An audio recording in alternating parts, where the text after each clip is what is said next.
Hello,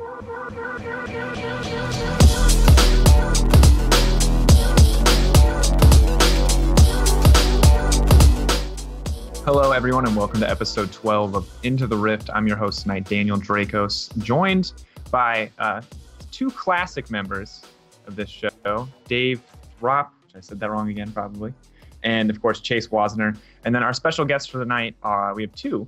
First off, Reasony from Machi Esports from Southeast Asia, and of course Frost Curran, Chinese expert and host of China Talk. So let's get started. The first thing I want to talk about tonight is Riot's new coaching rule. Coaches are now officially recognized as parts of teams. They're paid and they're held to the same standards publicly as players. Additionally, they're allowed to participate in the pick-ban phase. How does this change things? What are we looking forward to with this? Well, hopefully it'll cut out the amount of times that you hear we completely messed up pick and ban as like an excuse, right? Because you hear that all the time, like, oh, if we just pick this, or if we just ban this, or if we had just stuck with our strategy. Like, how many times do you hear that, like, a coach will say, oh, we played this strategy all week, and then we completely threw it out the window as soon as we went in. You can't really say that anymore. So that'll be nice. Hopefully we'll see a little bit more thoughtful pick and ban phases, I guess. It's like that moment when the Samsung White coach is being interviewed and he says, our teams, we're never going to be egotistical. We're not going to overlook our opponents. We're going to take every game seriously. In the very next game, they have an awful draft phase and they throw to CSM.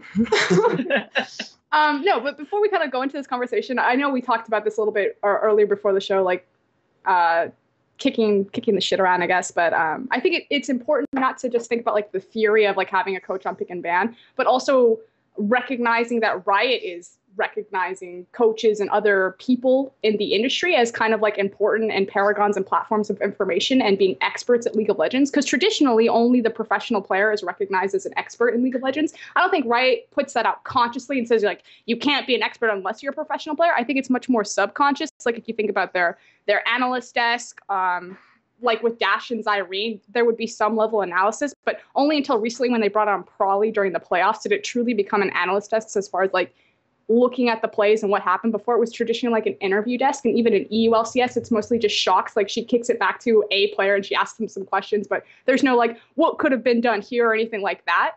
And so it's constantly putting, the professional player knows he's the person who gets to talk about it. If you look at the color casters that Riot has hired, most of them were professional players. Zyrene is the only one who wasn't. Kobe, Jat, Deficio all have like they were all professional players at some point during the league. Monte Cristo doesn't work for Riot. He's OGN, so he would be the other go-to. So the fact that Riot is now putting monetary gain on someone who feasibly won't be a professional player definitely could be. We've seen that transition made very successfully by a number of coaches, Scara, Incarnation, things like that. But that's kind of exciting just from that standpoint alone. Yeah, and I think one of the things that I'm excited about mostly is that now I feel like the level of analysis we will get post-game is just going to be that much deeper, because I feel like despite the fact that Riot has said that these professional players are credible, oftentimes their arguments aren't quite sound, or they don't really give enough evidence. Whereas I feel like coaches, they have to think these things out. This is what they do. And I'm really looking forward to like the post-game being much, much deeper level of analysis, as opposed to players coming on and being like, well, we saw this guy blew his cooldown, so we went in for this team fight kind of thing, I'd say rather than deeper analysis, we're going to start seeing some different analysis. And that alone might be worth this for me. We've heard, players approach the game in a very specific way because they have to play their position. They have matchups to keep in mind. They have team synergy things to look at. But the overarching kind of things, that falls to a coach. And now we have coaches who are going to be there, going to be able to guide them in terms of, picks and bans and what that means. You have Riot explicitly saying players need to listen to these guys, and we're going to learn very quickly what teams do and do not. Because that first fight where a coach is saying pick something and a player just chooses not to do it is going to be visible. It will be recorded, and it'll be a story, whether it works or not. It's going to add a more depth and more different types of kind of looking at the game, I guess, which, given what they're doing for Season 5, actually makes a lot of sense. I can't wait to see it. I think it's going to just make things better and smarter, I guess, more than anything else. And Reasony, this has to make you happy too, right? Because now you get a chance to get, like, this is like paying coaches and stuff. Well, okay, so for the paying coaches stuff, I really love the paying coaches stuff, because you got 25K to the head coach, even though you have to be physically there. But Isn't it 12? Is it 12? It's 12.5. 12.5 per split, Sorry. I believe. Per split, 25 a year. Yeah. Added together because 12.5 plus another 12.5 to the support staff, right? Yeah. If I remember correctly. Sorry, in total of 25, you have that much budget, even though it's not that much, but some organization can pay a lot more. I just feel like as long as they try to look out for people that aren't pro player previously, that it will be fine. I do want to talk about the pick and ban phase, like coaches join the pick and ban phase a little bit more though, because like we always talk about how coaches want to be in the pick and ban phase with the players and such and such. I do want to mention that part of this is gonna be like we can evaluate coaches more in that aspect, but I don't think we're gonna see that much different of pick and ban phase actually, because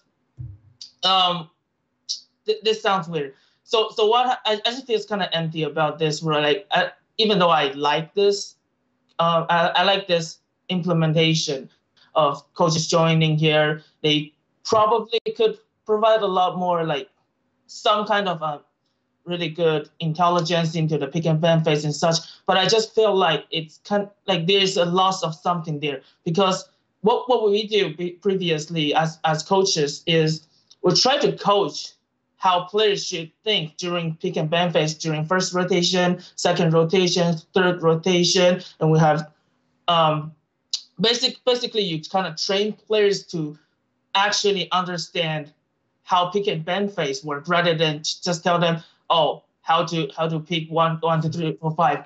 It's a little bit more of an education in that regard. So I just feel like future teams won't have that chance to kind of educate their players. So in a sense, it's gonna be easier for teams, but I just feel like it's gonna maybe pull like top tier teams a little bit closer to the bottom tier teams, if that makes sense, because that education is not there anymore. Because you're trying to teach them to think analytically about the game, and prompt them to make their own judgments. So that way, it's kind of like if you have a like in animation, we talked about this a lot today. The tools of animation are constantly changing, like computer CGI or whatever. So as an animation major, you're taught the basics, like paper and pencil animation. So that way, no matter how the tools change, and the analogies for League of Legends, it's the patches changing. You always go back to your basic information so you can help relearn. So if you take away the learning ability from like the players of being analytical about champion select by having a coach like sit over and like hold their dick for them, like obviously you're losing that ability there. So I get it. That's a pretty good metaphor. And yeah, especially with newer teams. Go ahead. I was just going to say that I think it's going to be a balance, right? It's going to be a matter of organizations finding the mix between them, because a player like Lemonation is never going to put away his notebook. That's just never going to happen. He's always going to want some role in picks and bans, and any organization like Cloud9 would be very silly, I guess, to put in a coach that would try to take that away from them.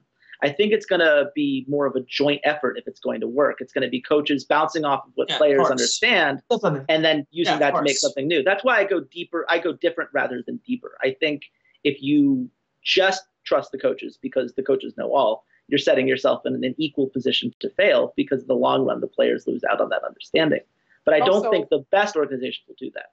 It also holds the coaches a lot more accountable. Like it emphasizes having local coaches. Like Monte Cristo, as far as like the CLG experiment, would not be acceptable here because the head coach has to be there. But also like if pick ban goes terribly wrong, like you now have fingers to point at. Like before you could say, oh, is it the coaching the problem? Is the players the problem? Like now it's that guy fucked that up. Yeah, no, for sure. All right, sorry everyone for our technical difficulties. Okay, there we go. We're streaming. The computer crashed on us, so we're up again. And to pick up where we left off, we're talking about Incarnation remaining permabanned, and is this justified? Like, what he has done in the past still necessary? Is it still necessary to keep him permabanned? Like, do we think this is justified? Do you guys feel like? I mean, I don't know how much you know about Incarnation's permaban originally, but do you feel like he should still be permabanned? Well, we had a good debate on this show. It was actually me and Chase who had the debate a few times ago. Now, like I said, if there's any evidence that he was still doing some bad things, he should remain banned. And apparently there is evidence that he's been doing some bad things, so he should remain banned. I don't really have a problem with that. But I do find it quite amusing that Riot has now, like, created that, like, loophole for him to get unbanned. Whereas before they would have had to be like, oh, we're reneging a permanent ban. Now they've literally defined an indefinite ban, which is a contradiction in itself because indefinite does not mean a definition of this. You can't have a definition of an indefinite ban. It's kind of ridiculous. But besides that point, at least now they've given themselves a way to unban him if he doesn't account share or elo boost or whatever else he was accused of. Yeah, I mean, for me, you know, the biggest problem I had in condoning the idea of unbanning him is that I felt like people wanted just him, and it was just because he happened to be really good. And then, oh, by the way, he seems like he's been a much nicer guy, so let's, you know, also take that into account. And what I said on that episode was that if they wanted to unban Incarnation, they had to really go in, evaluate how they were going to handle all these players, change how this process worked, and apply it to everybody. And you know what? That's what they did. Darkwind Jax, who nobody wants back, who nobody has any problem being permanent forever, also got his reevaluation.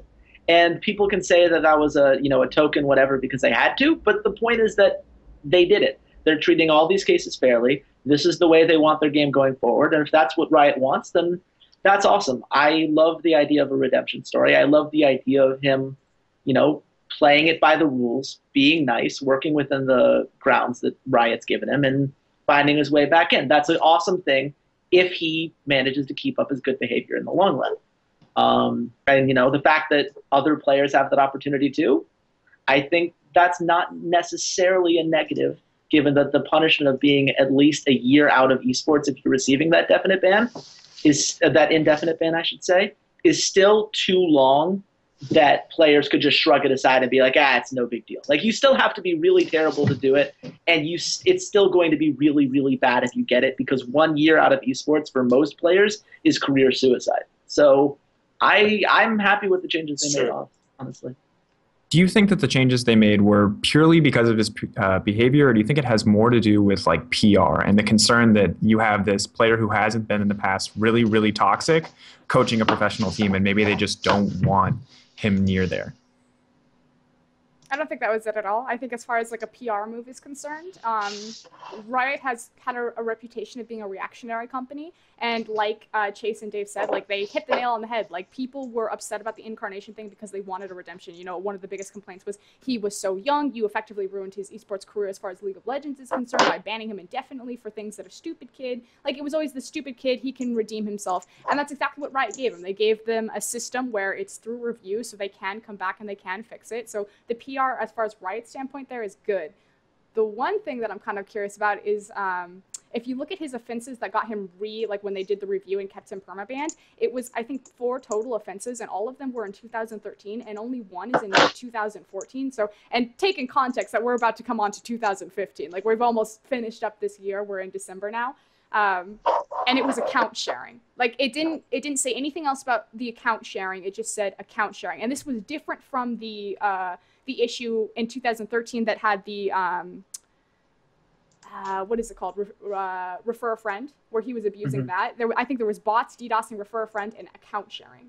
So I'm very curious what the actual, because if you're talking about like a redemption story, that's a whole year of nothing happening for someone. And arguably, they said actually factually on his review that his behavior in game as far as toxicity had completely gone away, that he was a much better and nicer player to perform with, which you have to think that he was originally banned for DDoSing and toxicity, and he was reported by his peers effectively because he's being toxic in high ELO games. So it makes sense that he would be banned from the game and then also not be able to play in competitive play, because a lot of the people who probably reported him are in that level of professional play. But I'm just really curious. I would like to know what the account sharing thing was and if that justifies being banned, because I think he's still banned until he comes back in review for Summer Split.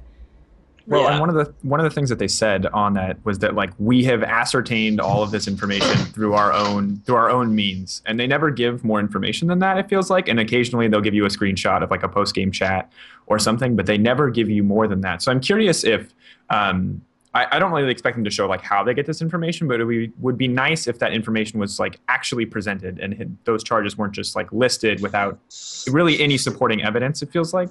Not that I think that Riot is lying, just that I would like to see that sort of information. Yeah, I would too, but I think their claim is always that, well, if we tell you the statistics that we get that prove he's cheating, then cheaters will know the statistics we're looking for that implicate cheating, and therefore they can better avoid those said like statistics. You know what I mean? They can better manage avoiding those statistics.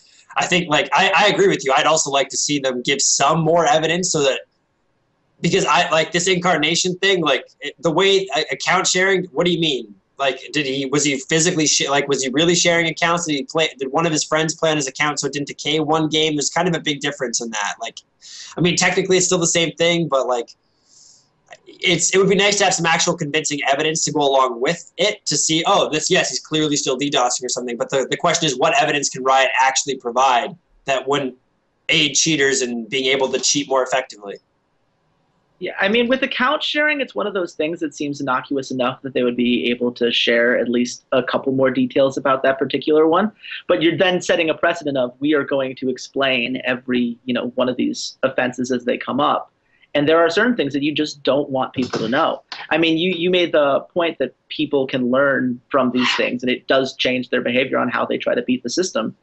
And we've seen that. I mean, I don't know if you know the book Super Freakonomics, but they'd had this great chapter about why suicide bombers should buy life insurance. This whole idea being that, they're not going to, people that don't have life insurance are obviously, maybe that's, one thing you could look for as a discerning factor, because obviously if they were a suicide bomber, they wouldn't be cashing in on it. Turns out that what they were actually doing is putting that idea in suicide bombers' heads, and they caught a whole bunch of them who just so happened to sign up for some life insurance right after that book came out, which was really interesting. That you can manipulate people's behavior that way if you just give them anything to go on. And when it comes to something like DDoSing or scripting or any of the potential crimes that, in-game crimes, I should say, that come up, that's dangerous to your community. It's the same reason they never want to advertise these things on the subreddit either. So I get why they're keeping it as it is. But I think asking a year of a clean record for a guy who was permabanned is not crazy. It was early 2014. By summer split, it will have been over a year. A year of clean behavior, yeah, you can come back in the game. I think that's a reasonable thing for a player with the amount of DDoS attacks that he did to have to do. There's also evidence that Riot was communicating with him like throughout this process. He streams in his AMA back in October, so a month earlier to his review. He was asked directly, like, why don't you? It somehow came out like, why isn't your stream monetized? And he blatantly said, I don't monetize my stream because it's kind of like by Riot's good graces that I'm even allowed to play the game right now due to my ban status, and I don't want to make any money off of their good graces to me. So there is some sort of, I guess, semi-communication going on there that, he's allowed to stream, he's allowed to play the game still. Mm-hmm. And it's odd to me that this permanent ban, that now that you've said that this that he's allowed to stream and play the game at all, but not allowed to play in this competitive sense, and especially because, like you mentioned earlier, all these charges are so old. I'm wondering what Riot is waiting for as far as unbanning him, like what they're waiting to see, if there is anything, or if maybe they're just like, we just want 2 years without DDoSing or any implications in that, or maybe they just. I just don't know. At this point, I feel like there's just too many unanswered questions in this issue. And there's a lot of evidence that would suggest that he has reformed, and Riot has admitted, that his behavior is better. And for me, that's all I was really concerned about. But then again, I mean, I'm sure that there are a lot more people who are worried about like this botting issue, and it's not something that Riot wants to promote, obviously, something that abuses their own system. But if we just like back up and look at it and say like, we like that Riot implemented a system that allows redemption to happen as a review system instead of like a permanent system. We like the fact that Riot is obviously having communication with Incarnation as far as allowing him to stream and not punishing that. But we are curious, or we don't think that Riot is making the great call because it just says account sharing. Like, there's almost like two sides of it. Like, Riot has done well, as far as my opinion, Riot has done really well as far as handling these ban issues and being fairly transparent with it in their records so far, that I don't feel like ticking them on the last box like, well, we don't know what this definitely defines, so. Yeah, I'd agree with that. I mean, I think there's only so much we can expect of them, right? Like, in terms of like I said earlier, anything that you really give out is just going to help people avoid the game, the system better. And to an extent, I mean, they don't really have a reason to lie. Like, he's a good player, he's a talented player. I'm sure they want him back in the LCS so they can market him as another Ocelot who's reformed his behavior. Like, Riot wants that story. Trust me, that's what they want. So. Oh yeah, the montage is going to be incredible, right? Oh, for sure, it's going to be insane. So I don't think there's any like reason for them to be nefarious in the situation. There's no motive that would drive that. If that makes sense. And I think that's fair. Does anyone else have anything I want to add about Incarnation or bans in general? All right. No. So moving forward, we've had a ton of roster news. So we missed a week. So obviously we have like 2 weeks of roster news here to talk about. And the first thing I want to talk about is SK. And the 2 new players that they have is they have Fox in the mid lane, notable challenger player. And then in the bot lane, they have Forgiven, notable complainer, theoretical god tier 80 carry that has never quite shown up. I don't know. I'm excited to see these changes. I'm really curious as to how Forgiven is going to mesh. What do you guys think? Well, Forgiven is definitely an upgrade over Candy Panda, right? Like, I think everybody would agree that talent-wise. Talent-wise, yes. What I'm worried though. You want to go first, sorry? Oh no, I was just go for it. Because SK, I never heard their team comp, right? But because as someone who is really emphasize a lot on the team communication, SK does look like season 4 SK did look like the team that focuses on team communication a lot, because you can say that they are strong on all positions or something like that. There are like only a couple of positions are really strong mechanically or something. So team communication was really good on that team. That's what I believe. So I'm not sure how much input did Jazzes and Candy Panda had on that team. So what I'm worried about, like, because whenever you do roster change, right? Hello, I'm still here. Okay. Whenever you do roster change, you also not only you worry about mechanics, you also worry about is their personality, is their are they going to be able to communicate the same? What, like, their personality, their psychology, how is it going to affect the team? Like, I'm curious to see how Forgiven and Fox, this guy, I have no clue about this guy, because he's replacing Jesus.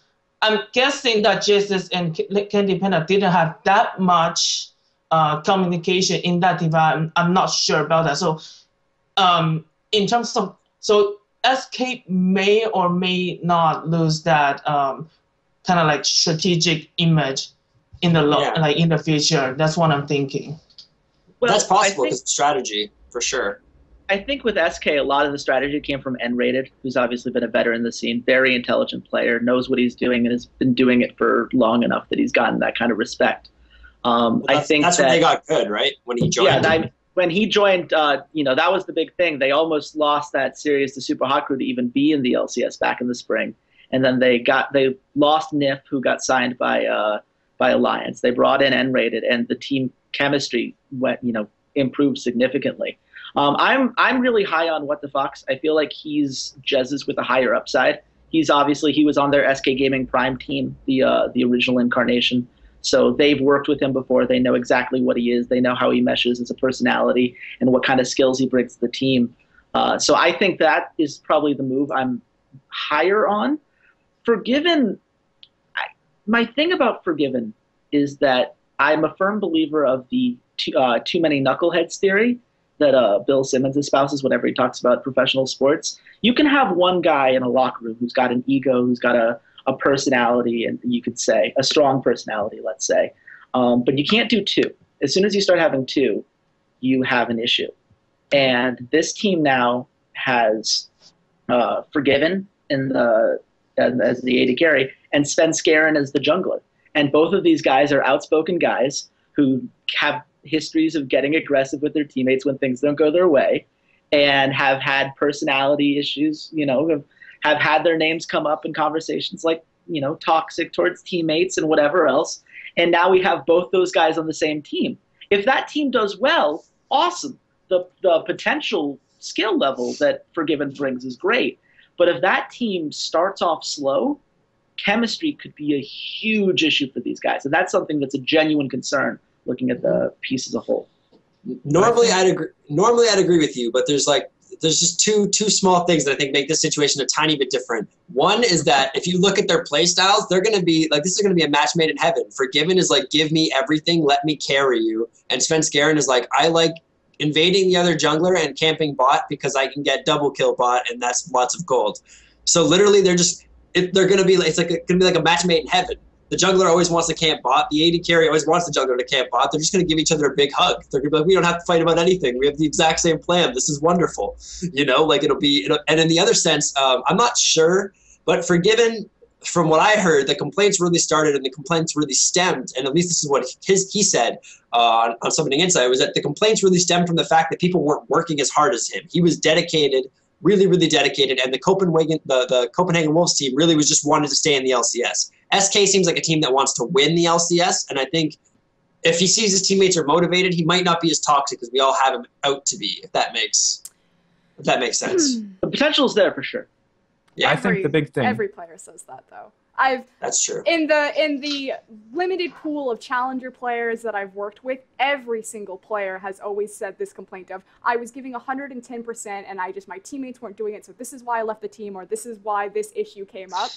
I think a big issue, though, that needs to be addressed, and kind of touching back to like what Reasoning and what Chase were also going off of, is Rated also said on Summoning Insight that their style of shot calling, like, yes, everyone associates him as being like the brains of SK, is very diplomatic, apparently. Like when Thorin was really trying to nail down like who's your shot caller, he was like, oh, we take a vote. Everyone makes these calls. And so what Reasoning was saying in the beginning is even if you look at a team like SK and you can, arguably you can point out like this is the weakest link here, what that player's weak parts are. You know how to play with it, you know how to work around it. And SK was fairly successful in doing that. They went to Worlds. If they had not had issues with Svenskeren, they probably would have gone a lot farther. They were a very formidable team kind of at that point there. So they know like how to make up for this. By taking another player like Forgiven, and now you take another player like Fox, you don't know these players' issues. And issues will always arise. It always looks like the easy short-term goal to just upgrade, to find a different roster and to move forward as far as skill.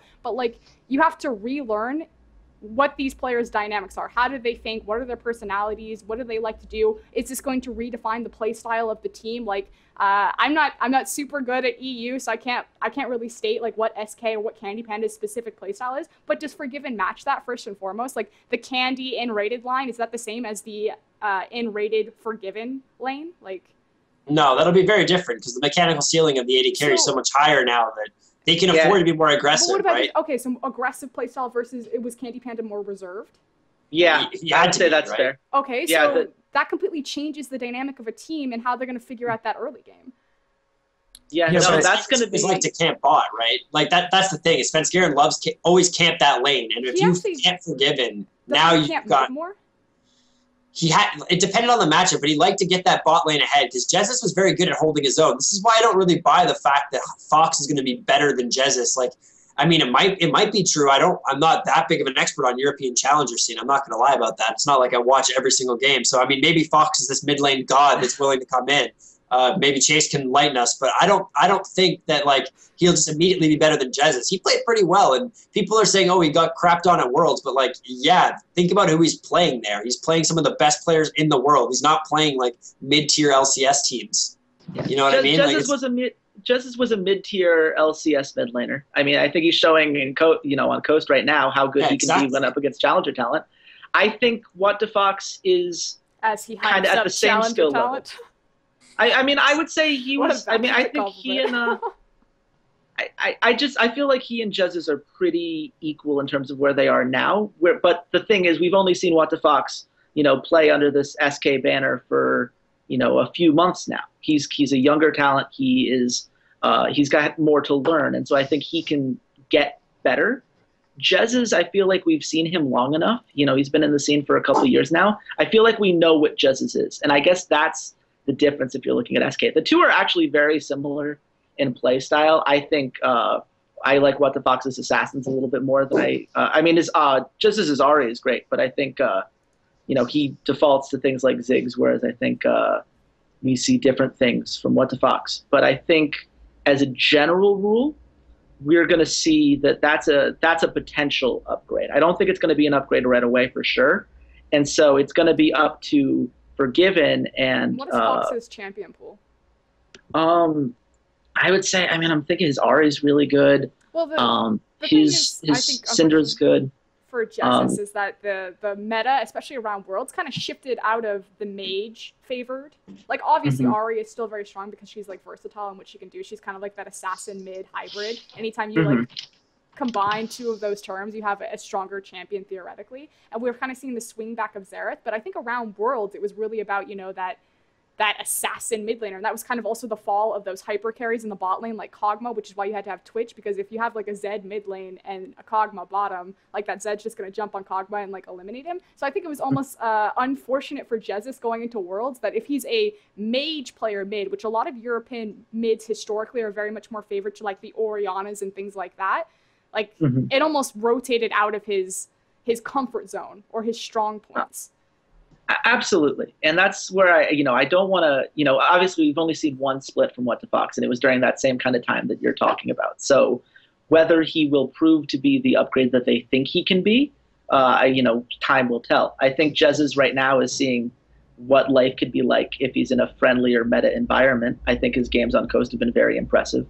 And I think that he and Impaler have much better synergy, I would say, than he and Svenskeren did. Obviously, Impaler asked for Jesus to come in, so they've clearly got an out-of-game connection that's translating well to what's actually being seen on the Rift. I think that move is one that can benefit both Jesus and What the Fox in the long run, because I really do think that Jesus is going to be happier where he is right now. But I do really wonder how much patience a player like Svenskeren or Forgiven is going to show a player like What the Fox, who is going to be rawer early. And while he has the potential to be really, really good, that's talent that's going to need to be cultivated. And we don't know. I mean, SK obviously as an organization has been around for a long time. They've clearly shown that they are able to, cultivate talent. But can they do it in this kind of environment when they're already trying to balance as many personalities as they have? That's going to be interesting. It will be an interesting team to watch, and I really can't wait to see them work together. Well, I'm particularly hopeful for SK because, I mean, they're one of the few teams that staffs, like, for however much time, an esports psychologist or a sports psychologist in general, and they have, really adamantly said that this is something they think is very, very important. So I think if there's any team where these two players can come in and, regardless of their performance, start to mesh with the team, it's probably on SK. So while I think no matter what, you're probably going to be right that What the Fox is not going to come out guns blazing, he will probably suffer in the first few weeks or in the first few months even.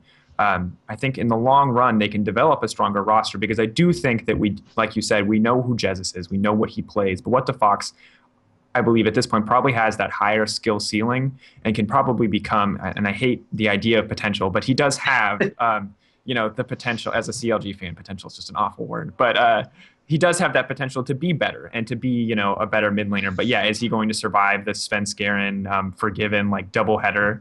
I don't know. But I'm excited to see it, and I'm leaning towards yes. I like this SK roster a lot. Yeah, I do too. It's gonna be strong. I think very strong. So the other EU news that we have to go over basically at this point is, at least for roster changes, is officially Alliance has a new AD carry now. Surprise, surprise! Like most of this roster news. So I wish I still had my balloon. Celebrate. How do we feel about this shift for the team? Do we think there's going to be a good mesh here? Do we think it's going to work well for them? It's kind of the same thing we do with SK. What do we expect here? I don't really see, like, for me, this is kind of the same situation as SK where Jesus gets thrown under the bus, sort of, in a way. Like, he's like a presumed because of, I mean, I guess he did show that he wasn't going to be able to play at the World's level, or maybe just had a bad tournament, I don't know. But again, like, I didn't feel like Tabs was the issue. I honestly thought Wicked was the issue with that team. When I watched them at Worlds, Wicked was the problem. That was just my perspective on it. He was the person who really had gaps in his game, first and foremost, on that squad. And Shook had a few shaky games as well. Like, he had really, really good games and some iffy games. So I wouldn't have, like, I didn't think that Tabs needed to go. So I mean, maybe there's some personal issues, maybe that's affecting the whole team synergy and everything, but I didn't think that was the primary area of focus that needed to be fixed. But Reckless is a good player, So From what I know, sorry, go ahead. I was just going to say, Reckless is really good, and if you're a team like Alliance and your goal is to win it all, win the world championship, and you have the opportunity to get a player like Reckless for really cheap, because the way that contract was set up, he was able to get out of that contract for, I think it was like 50,000, was it? They were able to sign him away, which is a crazy, insane deal for a player that was given the MVP for Europe in the summer split. He's really good. He's probably the MVP of the spring split as well. And, I think we saw from Tabs' Ask FM post that he wasn't in a particularly happy environment for him on that team. It just, for whatever reason, he just said he never felt comfortable with the personalities. And the owner of Alliance has kind of gone on the record on the Reddit post about how when he was making this move, the first thing in his mind was, I need a roster that meshes personality-wise. And while people could point to someone like Wicked, he even explicitly mentioned Wicked as a player that, are there more talented players on a mechanical level out there? Probably. Would they do what he wants to have for the dynamic of this team? No. And so I kind of trust Alliance's decision on this. I think Reckles is a strong enough player that even if he somehow would be a worse match for the team chemistry-wise than Tabs, which I don't foresee happening, there's still just too much talent to say anything negative about this pick. I think it'll work just fine because I think Reckles is going to work wherever you put him. Yeah, I'd agree with that for sure. No, I agree as well. So moving to international information, obviously we now are pretty confirmed that 4 of my favorite players have moved to China. Imp, Heart, Mata, and Dandy have all moved over. And I don't know. I don't know how to feel about this. It makes me sad because OGN won't be as exciting for me, but oh man, am I excited to watch it. Yeah, I'm going to be excited to watch China this season. I'm so happy. Why don't you talk to us about the teams that they ended, or the team that they ended up on, and like what is this? What is happening? It's already pretty common knowledge, although Reddit seems to kind of hit or miss on like what's happening. Wish there was a show that talked about this every week. That'd be awesome. No.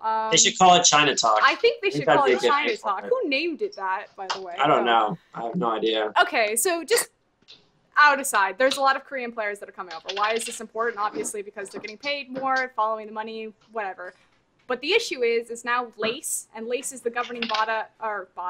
I'm thinking of like body and Mata. The governing body, they're effectively KESPA of China. So they control the league. They've started to implement the one-team rule for an organization. Now, why is this important in reference to like the Korean players? Like people, they see that, and then I think immediately Reddit was like, oh, that's a low-impact rule because you'd like, oh, it's only World Elite and World Elite Academy. That's not a low-impact rule. A lot of these LPL organizations and these teams own like 4 spots. Like so many multiple teams, and if you buy more than 4 Korean players due to the 2/3 rule, that means either Korean talent is being sold off like cattle, or someone's getting benched and just riding the season on the bench. Like that's effectively what that means. So if you care about these Korean players that are coming over, you care about this 1/5 or this one team rule for organization, because that's directly who it affects, as well as really talented Chinese players. And it isn't just World Elite and World Elite Academy. I think it limits to 1 LPL team and 1 LSPL team. Right now, EDG and OMG, they own like 3 or 4 teams. So, and they have like 6 Korean players. So, just do the math on that of how quickly they're going to have to start shuffling stuff around. It even impacted the roster.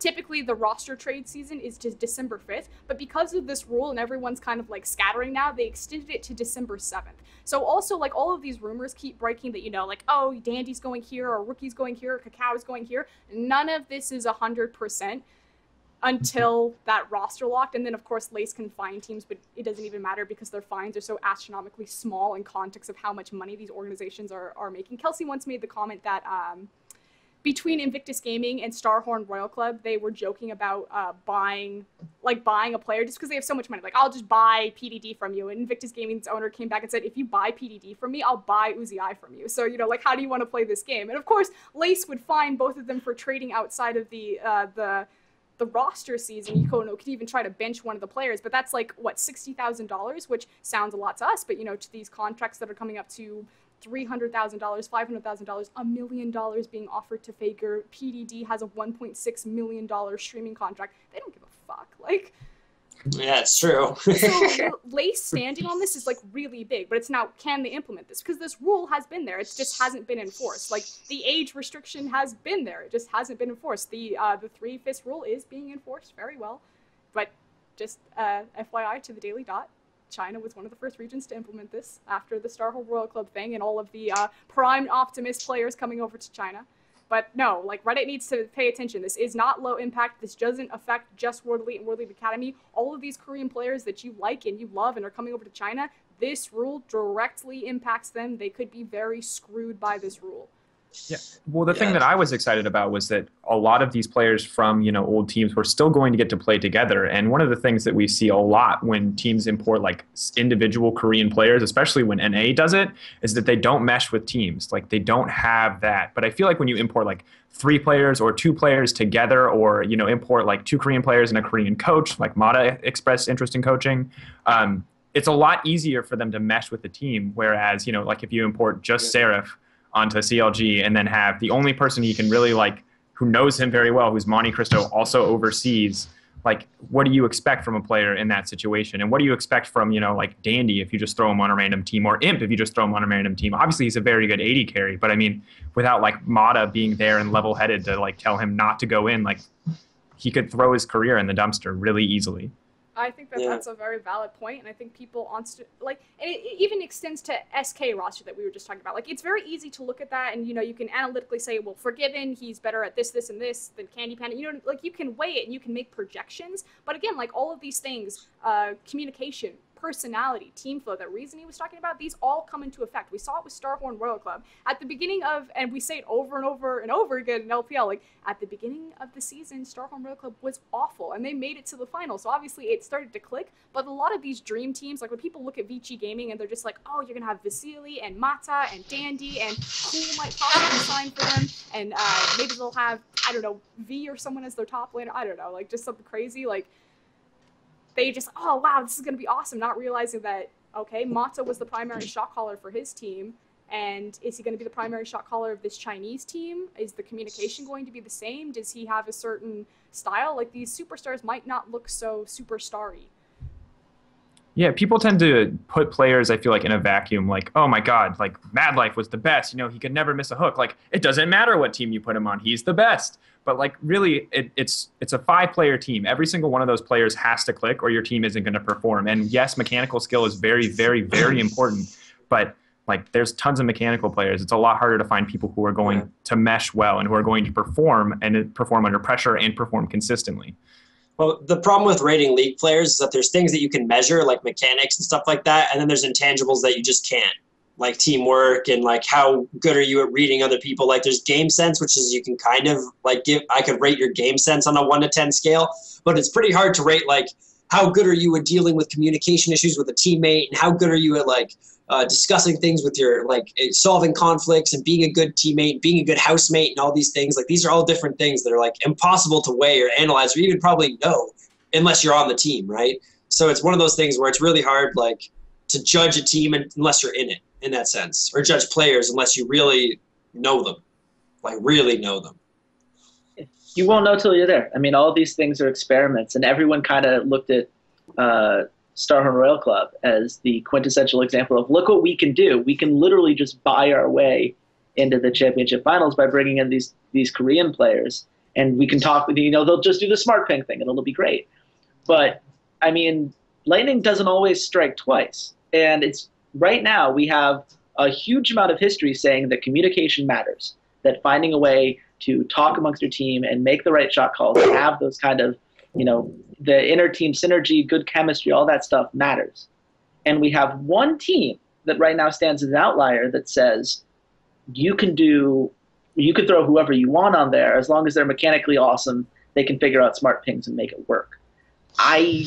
There is no way that every single one of these experiments works. There's certainly no way all these experiments are going to work now that there's this one team, this one team rule. And I have no idea. I mean, this is where I turn to you first, Gert. Like, where can we expect these, I guess, to put it in a very dehumanizing way, surplus Korean players to go? Like, are they just gonna, if they are stuck riding the bench, are they going to be financially all right, or is this like a legitimate concern?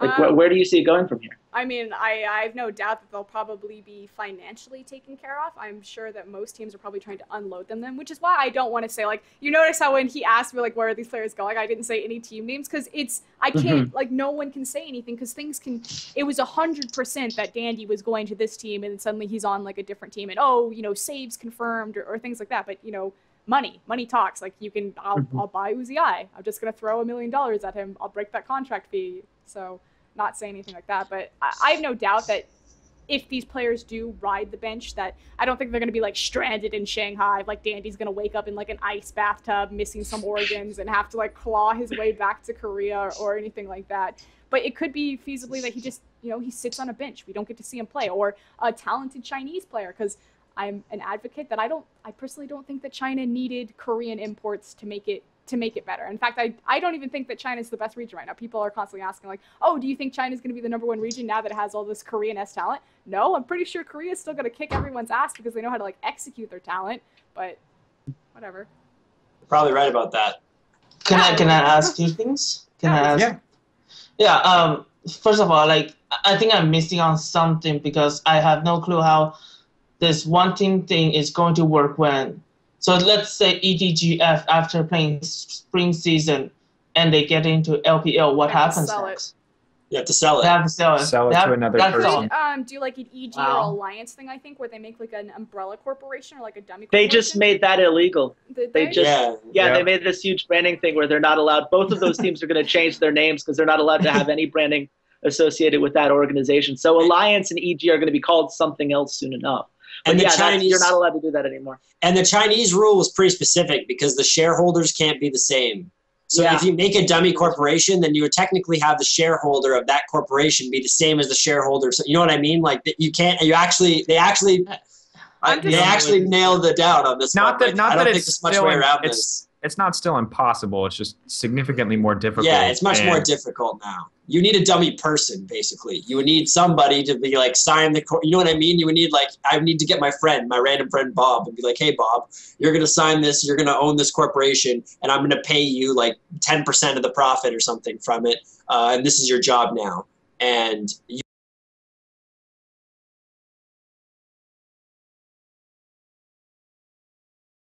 for you to own two teams. Well, if shady backroom stuff is going to go down, I guarantee you it'll go down in China. Yeah. It's sadly true. I mean, the yes, short that answer is fair. is they have to sell the teams. Yeah. That almost like promotes like a team not winning though. You almost wouldn't want your second team to win LSPL like that. I always thought that we're going the wrong way. I thought that instead of making every organization have one team, I preferred the sister team, the bigger organizations, the better. That's just how I preferred. I thought it was better for breeding better competition because you had somebody who is a practice dummy. You can help them. They can help you. You can both get better. I thought that was a better system. I don't really like the fact that we're going to infect this one team rule everywhere. Wow. All right. Okay. So one last piece of roster news I want to talk about before we move on to the games that occurred this week. So last night we found out that Flame has left CJ and that Ambition is moving to the jungle. So first off, like Ambition moving to the jungle I think is whatever, but Flame leaving CJ is pretty big, and he has mentioned that he doesn't want to leave Korea. So my question at this point is, where is he going to go, and like what team would Flame really fit on? It's interesting because he has made the comment that he doesn't want to leave.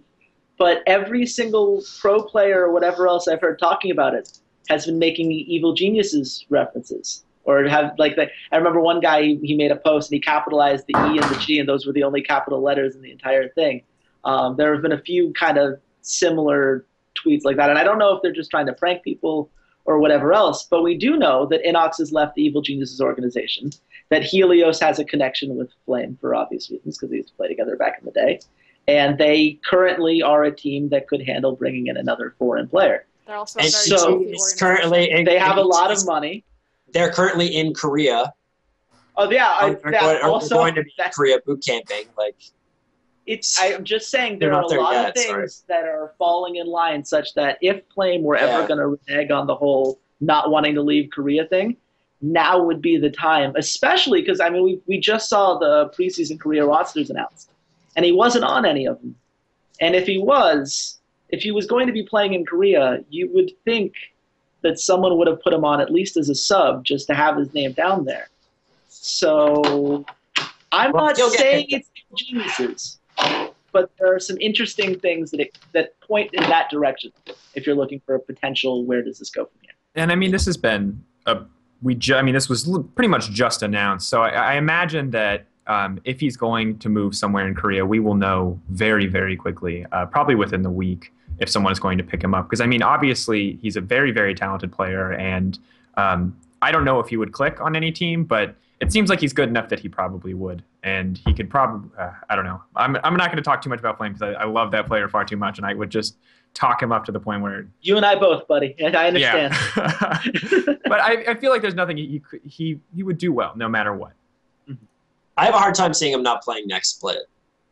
I feel like you'd be pretty crazy even as a bad team. If you're one of the lower teams in Korea, whoever's the top laner, I'm sorry, goodbye. Unless your top laner is like a rising star and you really believe in him, just like, no, we can get Flame. We can all of a sudden have a fan base. Like, can you imagine what that would do for a smaller organization?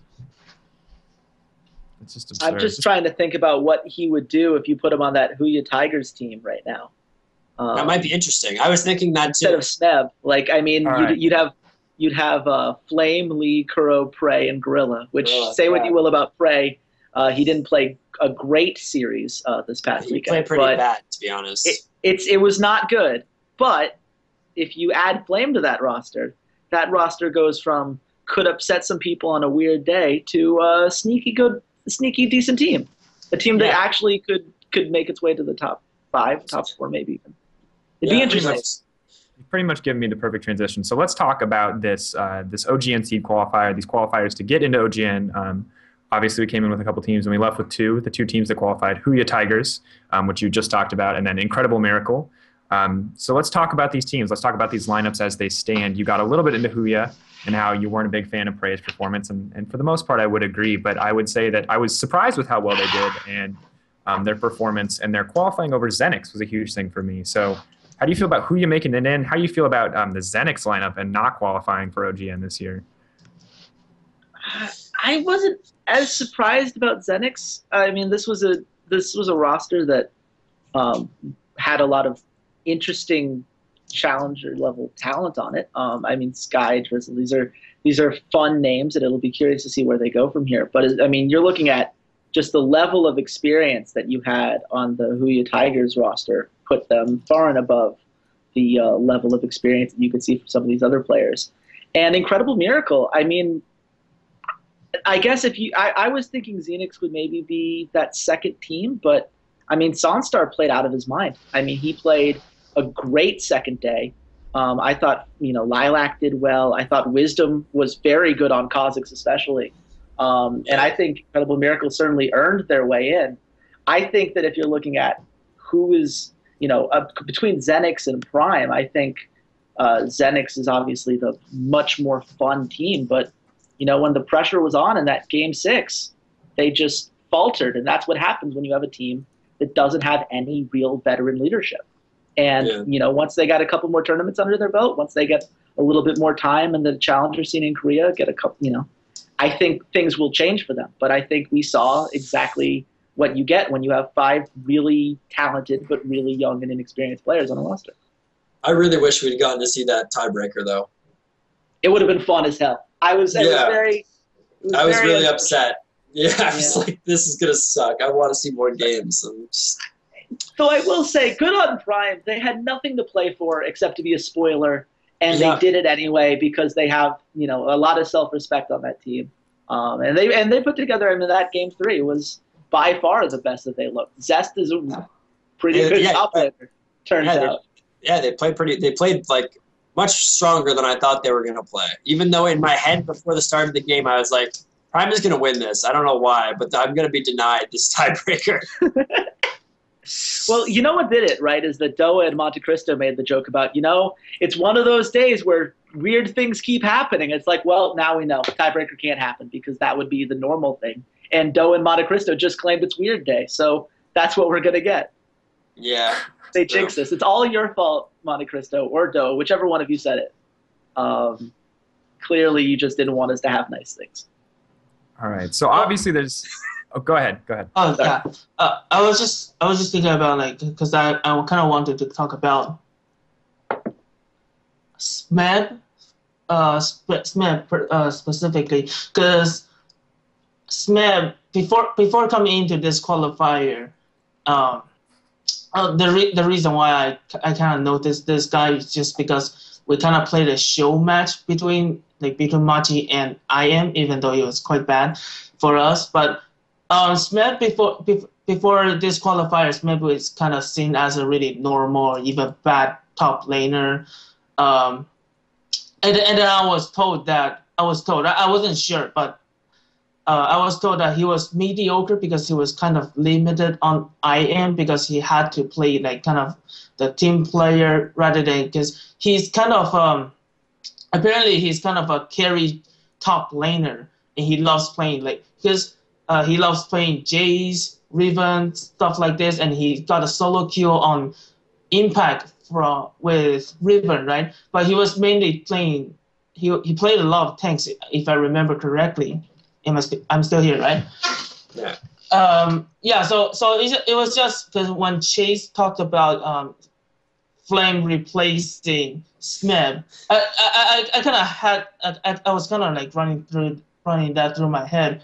I was just kind of, yeah, maybe you can say that Flame is a veteran over that, and I feel really sad about Flame leaving CJ. I thought he was the better top laner, but anyways, I just thought that Smith needs more attention. To play some carry top laner, maybe we'll see more of that later on. I'm not sure if he was actually, because it's just one of my friend who was really into Korea. Dom, you guys know Dom maybe? Yeah, Kefka yeah. on Twitter. Yeah. He likes that guy quite a lot. Even though we didn't put him quite high for maybe last year, but we both think that he could be the rising star for the next season potentially. Again, that word, but yeah. and then in terms of Flame though, I just really wonder why CJ made that move, because if you have to let Flame leave, it must have been something more about they kept space but let Flame leave. So it must have been something about internal issues or something like communication issues or something like that. I don't know, but I just feel sorry for Flame, and I hope that Huya doesn't pick him up, because I want to see Smith, but I hope other teams quickly pick him up. Especially, I don't know about Samsung. Does anyone know about Samsung's lineup? Because there's been rumors, but I don't think they've announced anything. Their preseason lineup is QV in top lane, Eve in the jungle, Bliss is the mid, Fury with Jet Engine as the sub, I guess, as the AD carry. And then the support is Wraith with Casper as their listed sub. Huh. So that's what they're going into right now. All of them were released on Reddit earlier today. Okay. So they with have... these... Go ahead. I was going to say, so are any, I don't really recognize many of those names, actually.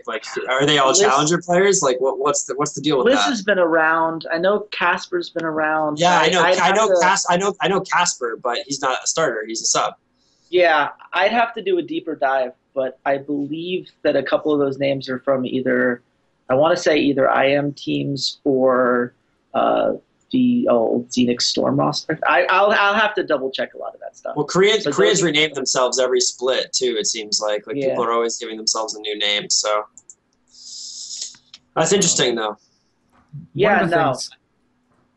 So in in this new OGN season, obviously pretty much all of these teams are going to be composed of, a lot of new players, a lot of new faces, at least players we have never seen before. But so how do you think that Haywyre Tigers and Incredible Miracle are going to perform with the lineups that we see now, and with, you know, all these kind of these chopped up teams that have been put together as all these Korean players have left for China? Oh, Casper is the support of the team. Do Raven just put that in our Nilo just gave us that. So Casper is the starting support. Apparently that was his Wraith is his new name. This is what I'm talking about. Okay, so that's how people settle on it's in names. fantasy. It's the name change. So Jet Engine is now known as Fury. Casper is now known as Wraith. So then it's Bliss, Eve, and I'm not even seeing some of these things on the eSportspedia page. So I'm just guessing they don't have one. So yeah, Challenger people, it'll be exciting. I mean, as far as, you know, what we can expect for this year from Korea, I feel like we've got, you know, I mean, the Korean system is still the Korean system. I think they understand how to get the most out of the talent that they have. I think that getting solo queue talent is easier than molding it, and I feel like they still have the molding process just fine. So we're going to see new stars come together. We're still going to be watching Faker. We're still going to have, you know, enough star power. But it's going to be the rise of a new generation almost. And in that to me is almost more interesting, because it is. One of the things that you ran the risk of when you went from two teams per organization to one is that you had, you know, you're going to have to consolidate these rosters. You're going to lose a lot of these guys. Now, I mean, theoretically, we get the best of both worlds, where there's now plenty of room for new Korean talent to come up and go under the Korean system and kind of get cultivated, become this new thing. And in the meantime, some of those guys that wouldn't have found a place in this new one team per organization system can go elsewhere and do their own things. And I don't think one is worse than the other intrinsically. It all comes down to how people handle it. Obviously, the Chinese organizations, for all the reasons we talked about earlier, have issues coming their way. But the Korean organizations, I'm not too worried about. I think that Samsung has proven that they are a great organization because they have a great organization behind the Samsung team. And all that is still there. So I'm more excited than anything else. This is going to be a true test of the Korean infrastructure, right? Like if Korea comes up and just with a bunch of challenger players produces another team that is that, like, because the last 2 years, Korea's produced a team that is head and shoulders above the rest of the world, right?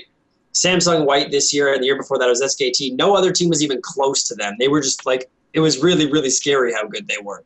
And then if they can do that again this year, with all their star players, so-called best players leaving, like so many of them leaving, I mean, I think everybody else is just going to turn off their computers and go GG.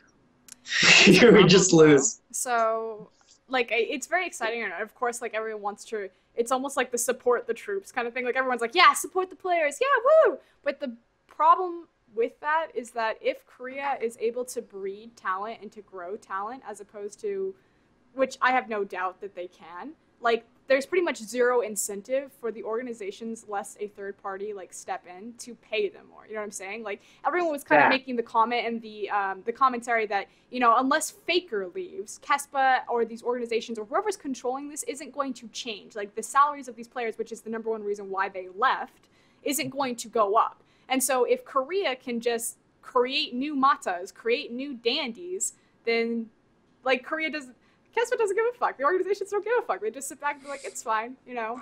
We'll make new people. Go ahead, leave. I don't need to pay you anything.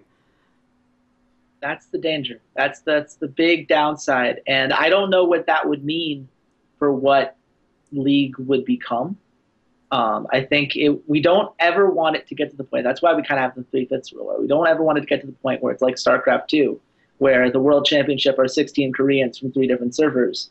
Because that's who could be cultivated, and that's, you know, it. And I don't think it ever will, because I think the 3/5 rule helps with that. But they just send away all their talent year after year, eventually you get a much more homogenized product, and that's not good for anybody. I hope that the lesson they learn from this is that they need to find a way to, you know, compromise. They don't have to, you know, they're never going to be able to pay what Chinese organizations are willing to pay, because the Chinese system is very different from the Korean one. but they're making enough money that they could come a lot closer than they are. And I think why couldn't Samsung pay a $1 million contract? It's freaking Samsung. They sell the Galaxy. But they don't have to. They the won't company ever that have sells to. this. Like, I'm pretty sure they can afford to give some. Like, it's great marketing. It's not the argument that they have to pay. It's that they don't have to pay. It's that if we can keep breeding talent like this, if our system is so good, but and they no did one else in the has past. a system. But they did in the past, right? Like Brood War, all those games, they had to pay that by the end, they had to pay that type of money. They had to pay Flash $1 million. Like, that's just, I don't see why it's lagging so far behind this time. And I think that the minimum, yeah, they did. The minimum salary now is the requirements now are a little bit more in line. Like Monty said, apparently they're in line with the baseball and some of the others, like minor sports leagues or professional sports leagues that are in Korea. So that's a good first step. But I think eventually it's going to happen because it's a global market. It's basic economics, right? Like if you like, you're not going to want your star player to go away. And if somebody's offering him $1 million from another part of the world and you want to keep him, you're going to offer him $1 million. And I think there might have been a slight bit of arrogance this time with thinking, oh, no, that won't happen. The Koreans want, OGN's the best. Nobody will want to leave OGN. Like, we have the best league. We're the most highly touted, blah, blah, blah, blah, blah. Nobody will leave us. And then everybody leaves. That's exactly what happened. Like, as far as no one leaving, because you use the context of StarCraft. And the thing about StarCraft is that Korea never had never had to compete. Like, if you wanted to compete in StarCraft, you went to Korea because that's where that game thrived. Yeah, exactly. It's now a much larger global market. And so this is the first time that Kespa's really like, shit, people are actually competing for a player. It's not that it didn't happen previously in StarCraft, but on a much larger scale now. Yeah, exactly. Yeah. I want the players paid more. I don't care where they go. Get out of China. Yeah. Get out of China. Get out of China. All right. We'll all move reasonable on statements. Before that turns Zero into can stay. I like him. Okay. Yeah. Insect, man. That Fiddlesticks Jungle of Worlds. Never forget. Never forget. No one will. So while a lot of people have been watching the NA and EU expansion and a lot of BR games as well, in Taipei we've seen in Taiwan we've seen the IEM Taipei Qualifiers going on, and Reasonee's team, Machi Esports, is actually participating in it right now, and they actually won their first round against Domo 2-0, and we keep. Whenever we talk to you about this, we're always excited. We're like, you rocked it, man. You did good. And you always seem really disappointed. So enlighten us. Like, what happened with your team? It was a swift 2-0 victory. Why aren't you happy with it? What happened in those games? It was just like, because it's just like how TPA 3-0'd Edge in the GPL summer. It was just, this 2-0 wasn't that. It wasn't as it could have been. It's just that my jungler kind of forgot his microphone, and there was no replacement. So the team communication, because the team communication on my team is so important and my jungler is the main person who provides a lot of information. So the team communication is so dead over there. I don't know. So it could have been much cleaner. I have to say that. That's so funny. I'm just imagining if Reasoning was like a local coach, he could have like just standing behind them with a whip and just beating them like. Yeah, that's all I can imagine. I so want to whip them. How many microphones are you sending him with this week, out of curiosity? Like, do you have like 3 backups ready to go just in case? Make it a really heavy mic, or make it like a really like ugly mic. Like, he has to have the Hello Kitty mic, and he has to wear it to every single event now. And it's like giant. Except I think that would make him more famous. People would love that. I would love that at least. GPL is all about show, yo. It's okay. So racer jackets. I have a question. I have a question for you though. What's with all the mid lane? Like, I noticed in both games, 5 of the 6 bans were towards mid lane, and they banned, like, they didn't give your mid anything. Now you guys just seem to steamroll them in lanes. Like, your AD carry is playing 1v2. Your support was roaming all over the place, like in first game, especially making plays, and like they weren't capitalizing. Like, your Corki was 1v2 against like Grave Soda and nothing happened for like 5 minutes. And he wasn't even behind in CS. Like, they didn't even deny his farm. Like, what was going on? So in both those regards, one, do you think like your team is going to be able to keep steamrolling like this? Like, are you this much mechanically superior over all the teams that you play? And secondly, what was with all the mid lane bans? Because it was like 5 out of 6 mid lane bans both games. It almost was like your mid lane, you guys were trying to take them off playing anything in mid and see whose champion pool was deeper, or what was the reasoning behind that? So I have to explain my mid laner first, okay? So my mid laner, for both my mid laner and jungler, they both never played professionally before. And my mid laner he's just a Z main. That's what he was known for, Z only. And he could play phase when he came, and only a certain maybe a certain extent to Syndra and Orianna. That's why you see bans on those champions. We kind of expand on those. And then you see the LeBlanc pick on that day. LeBlanc is a really good counter to Jace, just so you know. And I think LeBlanc is going to be really strong in 4.20 and so on because of a couple of wave clear nerfs and such. LeBlanc is really going to be strong. But so LeBlanc was a surprise to everybody. LeBlanc was a surprise to everybody because I kind of trained him to do that.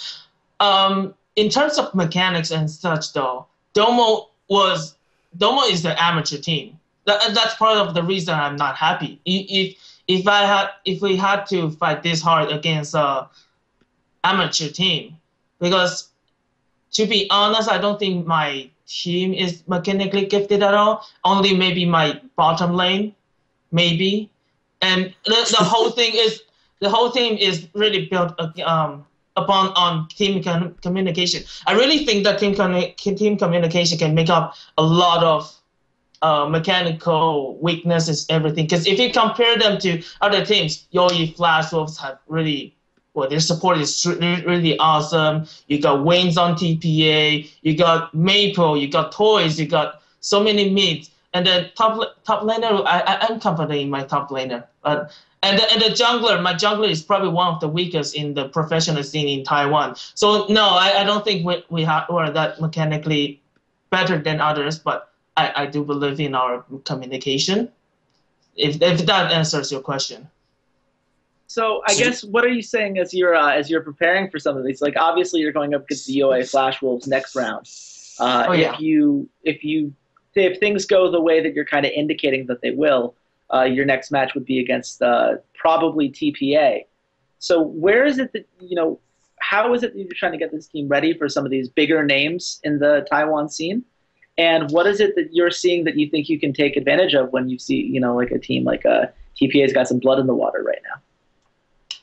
Well, first of all, we always have to go back to pick and ban phase because I do think that their pick and ban phase is kind of predictable. But in later on, within the game, the communication, I can't specifically say that we're better at what picks or something, but we do try to find that this team, say Yui Flash Wolves, I can just say this since I don't think they are watching this anyways.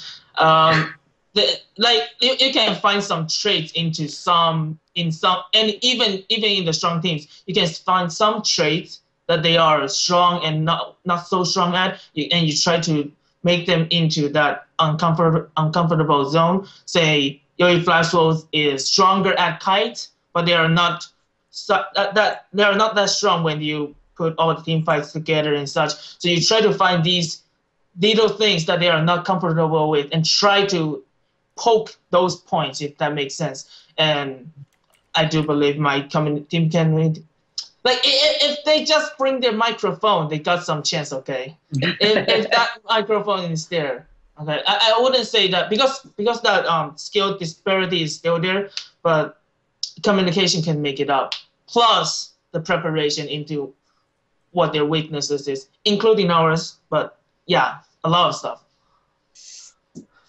So you've noted before that the Flash Wolves are pretty strong, and like we said, which means that most likely your next round is going to be after, the third round, I suppose, is going to be against TPA. But even TPA has been faltering a little bit recently, and it seems like they've been underperforming. And you commented on a predictable pick ban phase, but is there more to it than that? Like, what are TPA's weaknesses, and why did they fail against the Flash Wolves in this first round? Well, first of all, I do want to say that Flash Wolves is, if if they could have had Maple last year in season 4, it wasn't going to be TPA. It was going to be UE Flash Wolves. That's just my opinion. I do think that because last year Maple was only 16, I think. This year he finally is 17. He can compete in GPO. He can compete. Well, it's called element now. So he's been the core of that team, and he's been the strongest mid in Taiwan, like since season 3 already. Right? You see the Gamma Bear. UE Flash was basically Gamma Bear without wings, and so this year they have the least roster shift, and they are really strong as one. So I do think that because of their season 4 performance, people are kind of underrating them. They are really strong. But for TPA, I do think that they actually played better than thought. Like season 4 performance, we would think that okay, TPA is probably going to be still as dominant. No, that's not the case because they lost BB. Like BB retired. Okay, BB retired. That was their core of that team, and then they tried to put Achi to the bottom lane. AD carry with Jay, that didn't work out. They were losing all the dual queues. They moved Morning from mid to top. I think that was a smart choice because Morning is really strong mechanically, and I do have to say, as much as you love Chowie, many people love him. In Taiwan, we do think that Morning is a better mid. Mm-hmm. Morning is a better mid because it's a different level for us. At least that's from our perspective. But moving him from mid to top, that will be no problem. He is mechanically strong. That kid does have some nerves issue in international stage though. But Chowie to the mid lane, that solves a lot of issues. I do think that Lupin, okay, so for people that didn't know, TPA got a Korean AD carry, Lupin. He was a substitute from Najin Black Sword. And this guy I'm interested in what he's going to bring. Because after BB retired, I believe that my AD carry, like D from my own team, I thought that he was going to be the best AD carry in the whole region. Not after this Lupin guy joined. This Lupin guy has good mechanics. Muted yourself, Rizini. Yeah, you just hit mute. Rizini, you muted yourself.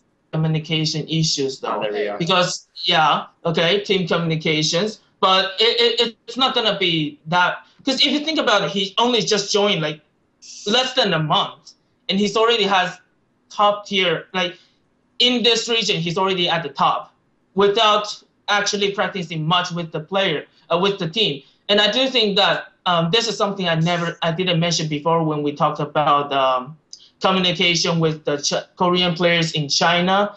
I do think that there is a certain ways that you can communicate. Because I don't know if you actually watch Korean solo queue in high elo solo queue.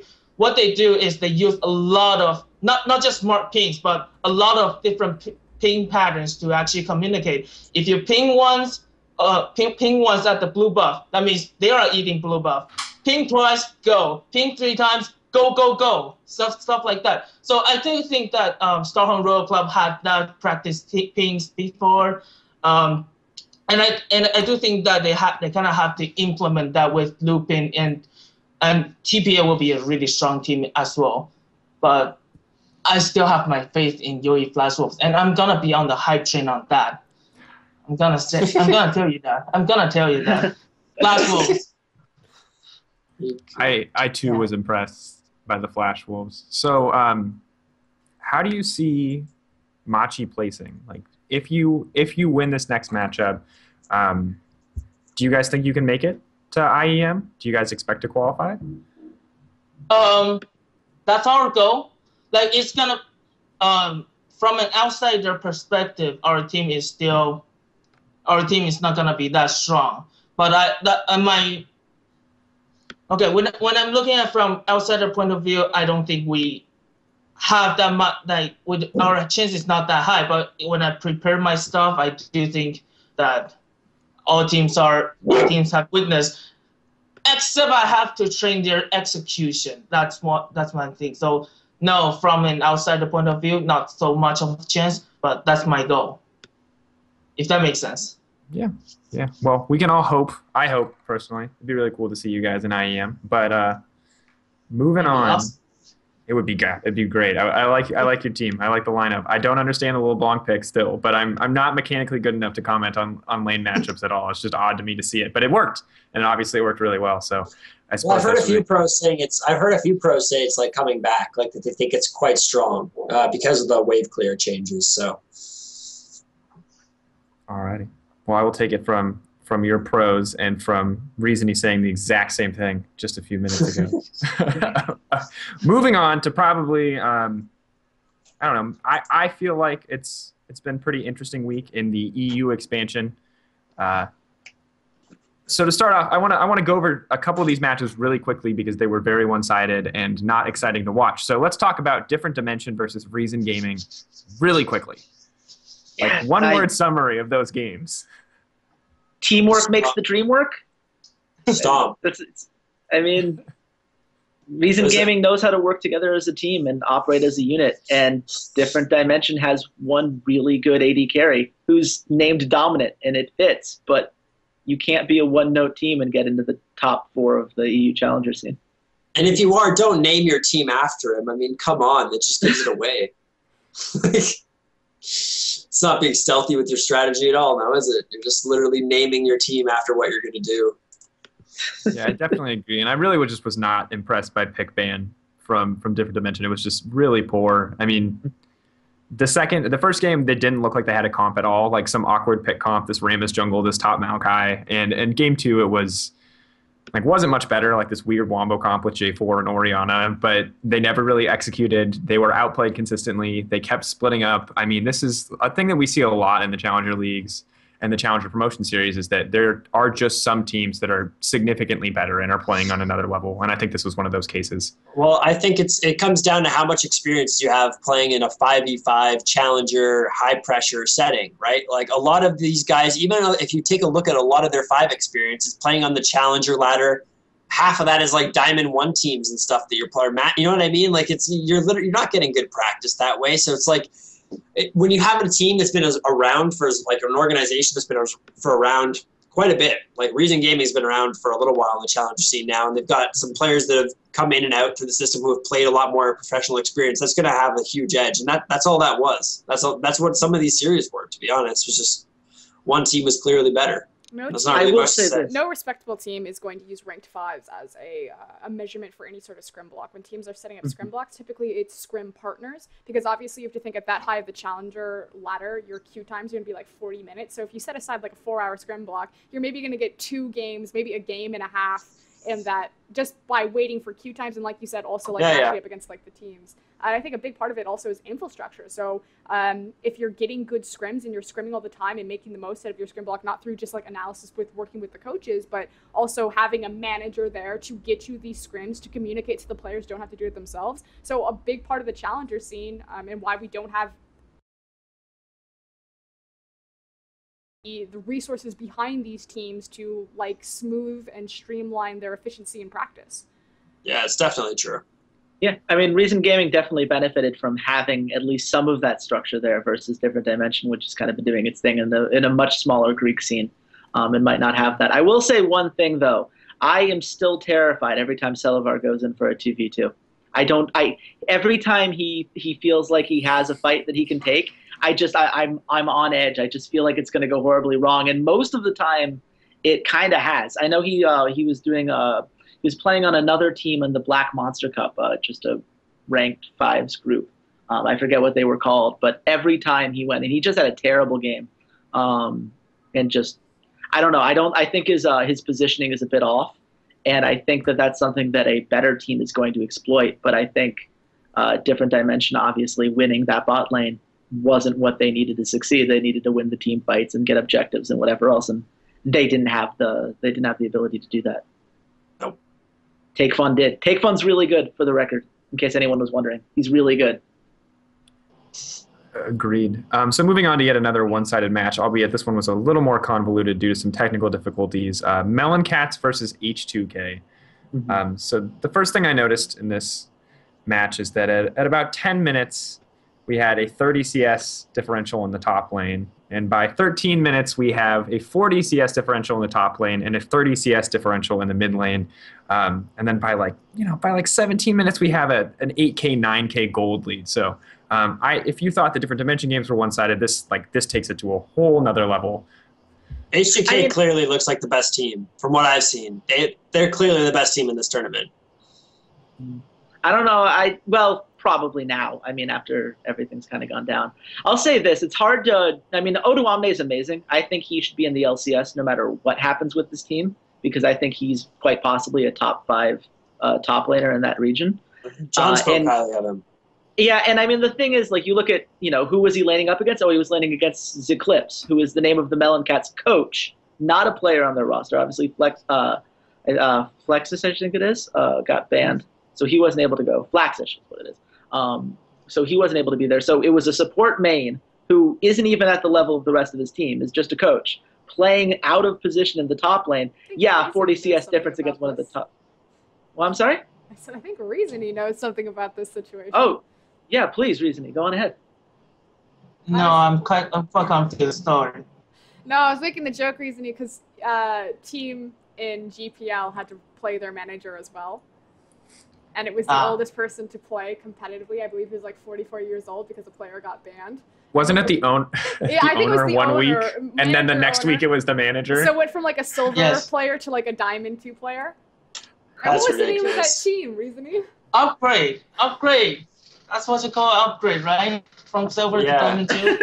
Yeah. Wow. No, continue. No, I didn't know that story. That's wonderful. Yeah. That's so wonderful. I'm sorry. The punchline is it happens to his team. Yeah. I'm sorry. Didn't mean to bring up harsh memories for you, but as far as H2K goes, I do feel like they are. This is the old Cloud9 Eclipse team that's been around for a while. We know Paravine is really good. He's had some problems on LAN events. When he goes offline, he's had some nerve issues. I think he's done it enough times that I don't believe that those will be there this time around. I think he's in a much better headspace, and I think that this is an organization that, again, has put some money behind this team.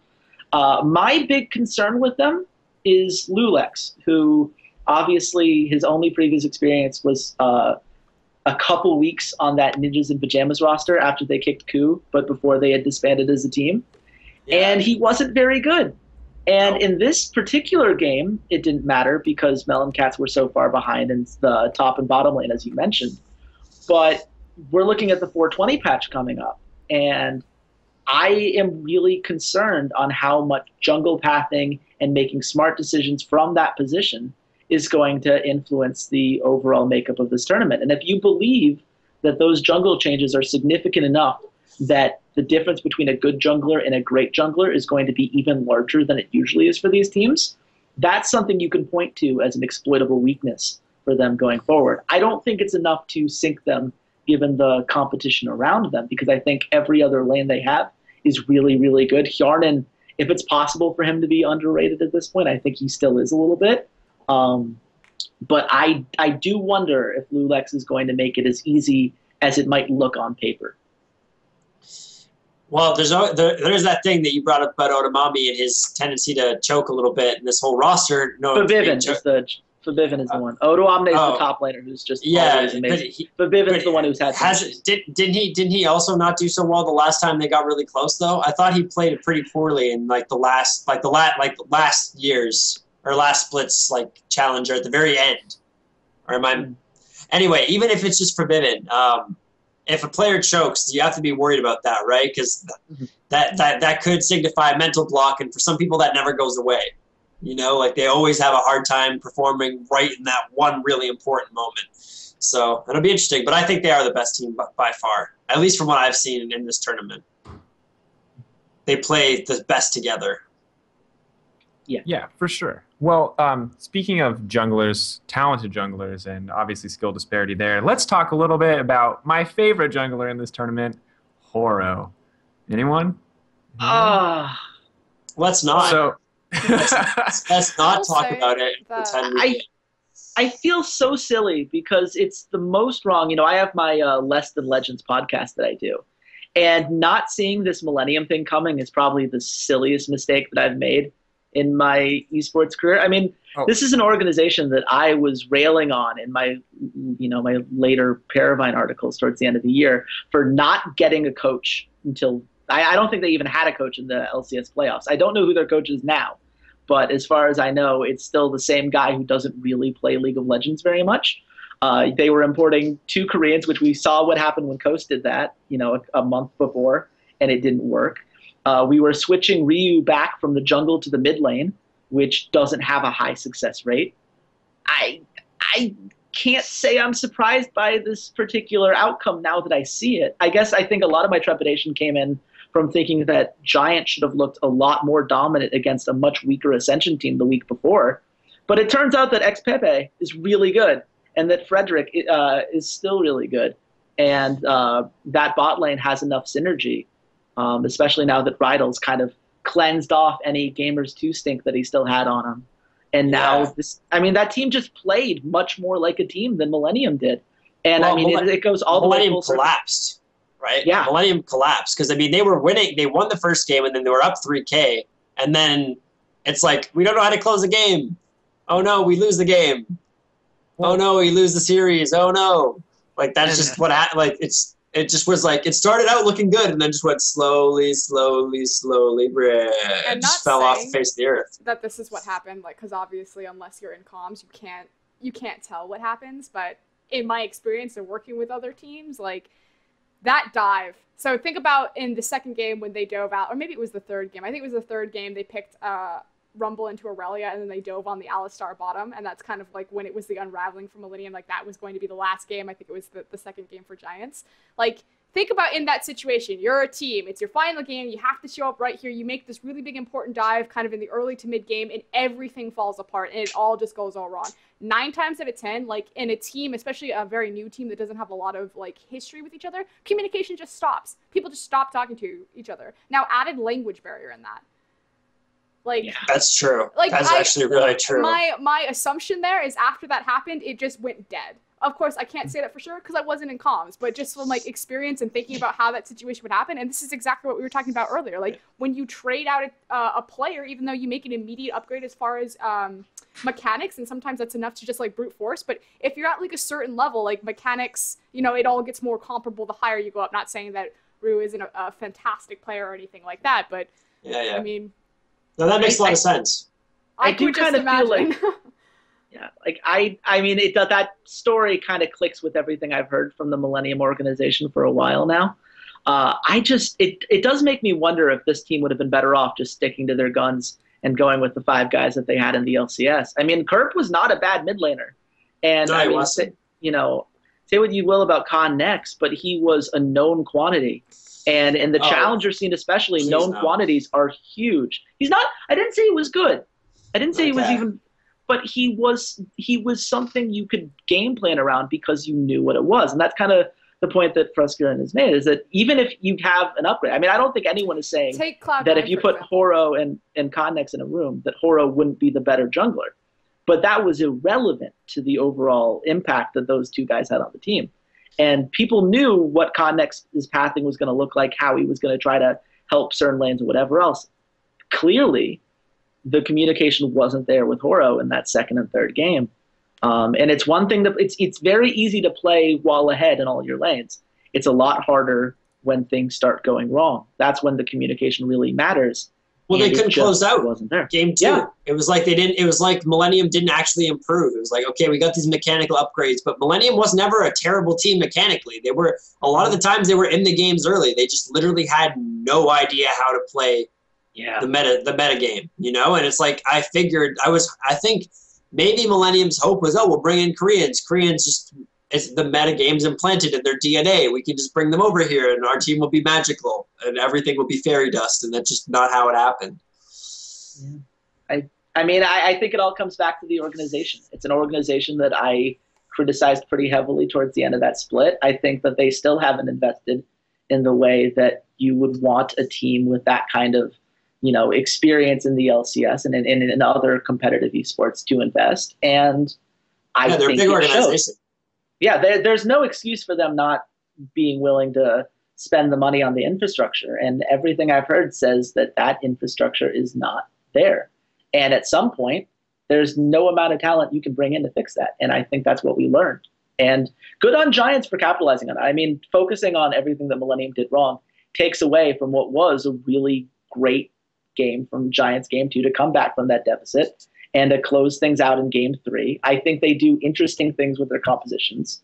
And I'm really curious to see what they do on patch 420 because especially Xpepe and Frederico, I mean, they do weird things with their picks. And when there's no real established meta that we know of, there's going to have been very few games played on a tournament realm on patch 420 before this.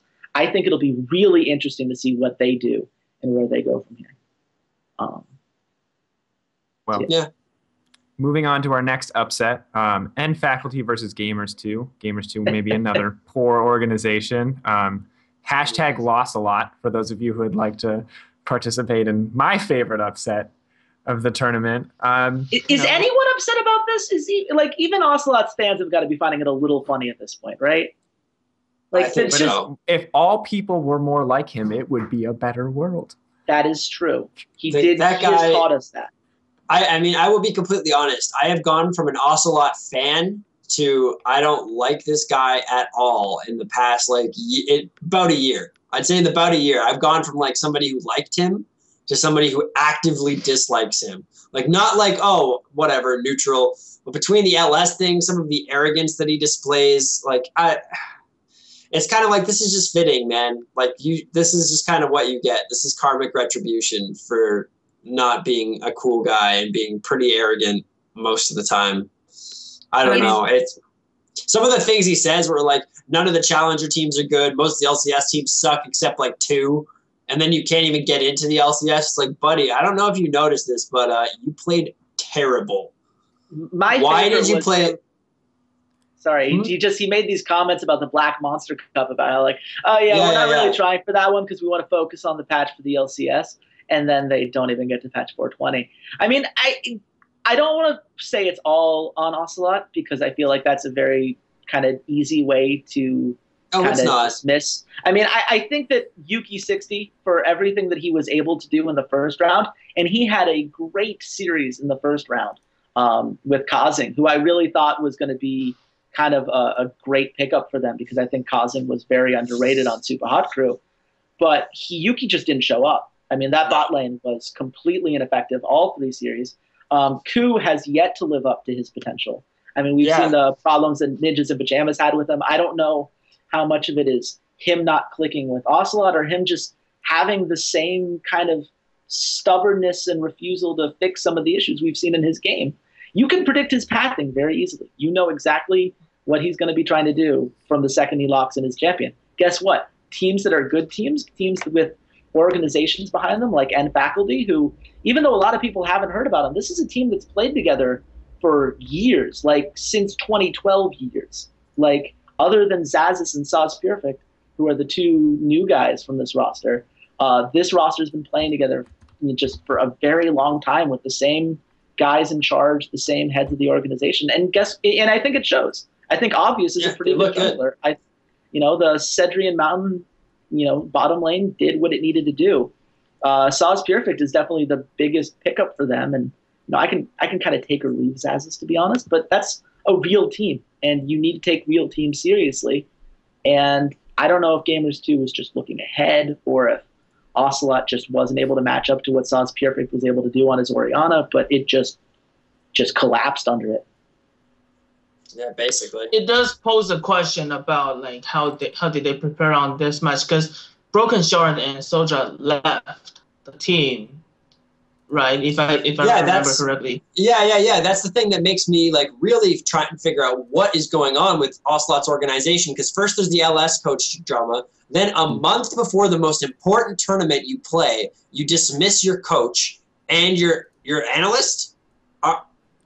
Narcissism. What? Pure What? narcissism. What? Like, what are you doing?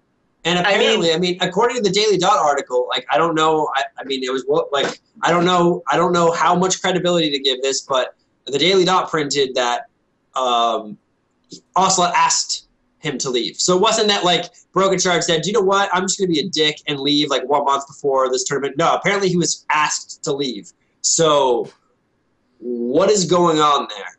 Like, what's clearly the advice that Broken Shard was giving wasn't worth money, so he just decided not to employ him anymore, because that's what he does with coaches that he decides arbitrarily aren't giving him the value that he seems to think they should be giving.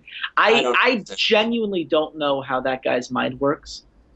Clearly he's got some sort of system, and he's been able to milk what he has to the cost of a mansion that's far nicer than any house I will likely ever live in. So, I mean, good on him for that. Like, he's you can't hate on his success, but I mean, he just seems to have this idea that he's got it all figured out, and he didn't. And now they have to go back to the drawing board again. And I can't wait to see how Koo and the rest of those guys are gonna deal with it, because I think there's enough talent on that roster. He might not have many of these friends of his around on this, and hanging out in his mansion much longer if the LCS picks up some of that talent that is available. JWoww is there.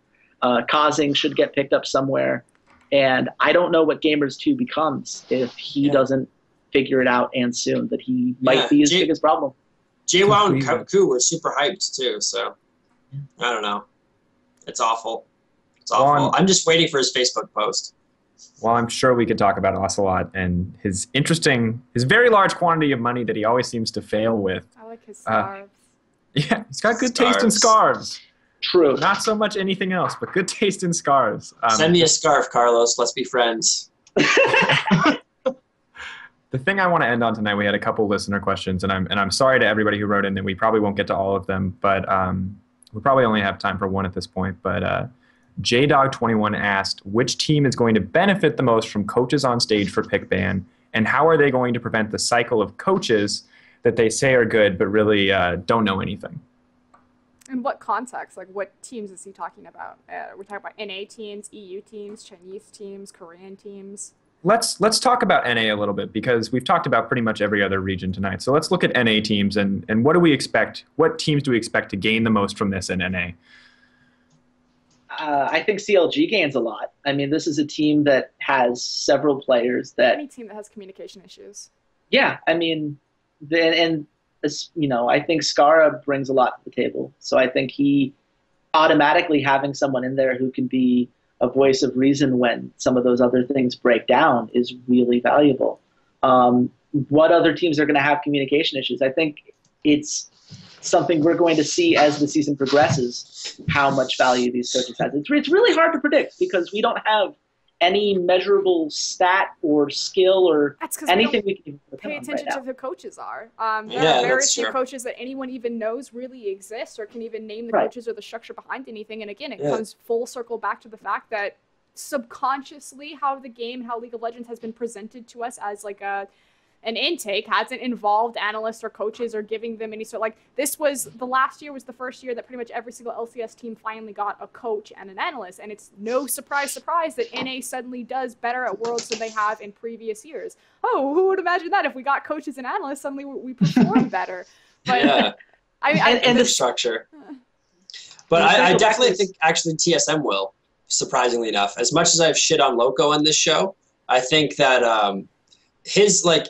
TSM's issue was that they can't react to things, right? Like, if the plan was set and the pick ban phase worked as planned, then everything made sense. They picked everything, they got what they wanted.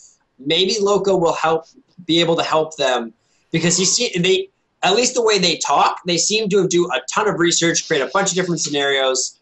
Maybe Loco will help them in case one of the scenarios that pops up isn't one that they planned for. Maybe he'll be better on the fly at thinking than they are. Because that was an issue we saw at Worlds, right? Like, if they didn't get what they wanted, they played very differently from when they got the champions they wanted, and they played incredibly well. So that could be, I think, TSM could really benefit from it. Well, Loco's also more so than any of the others. Kind of a I don't want to call him a veteran player, but he has professional experience. Yeah, and for he sure. seems like a very outspoken person. He's multiply he stated multiple times, you know, he helped a player or, you know, like the running joke, like, oh, you know, I taught this guy everything. So, and right now the shot caller for TSM is Bjergsen, yes? And Bjergsen is a very new player, very good player, but he doesn't have a lot of, like, experience. And one of the big things that's kind of been talked about with TSM is, you know, is Bjergsen able to focus on winning his lane and making the calls that TSM needs. And if you look at their lineup, I mean, like, the legacy player obviously is Dyrus, and Dyrus's personality, especially coming from the top lane, doesn't seem like really, like, assertive, like, listen to me. Like, if you put it, like, Dyrus next to Reginald, like, obviously you'd be like, oh, Reginald's going to be, like, the leader there. So the fact that you would put a player who has, you know, professional experience on stage behind them that has, like, the personality, the reputation that Lokodoko has, like, obviously that would be a strong, like, a lightning rod for trying to center them. Who is, like, running their washing machine?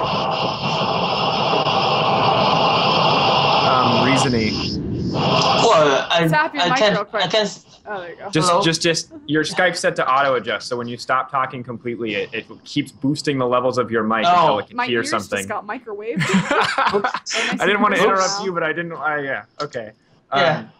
The one thing I will say is that I think Cloud9 is pretty much the only team that doesn't. I think every team benefits to different degrees, of course, but Cloud9 probably benefits the least from this. I think I've always been impressed by their pick ban phase. Like, they've always had a level head. You know, Lemon's known for being pretty on top of the metagame. He's got that notebook. He's got a plan for pick and ban phase.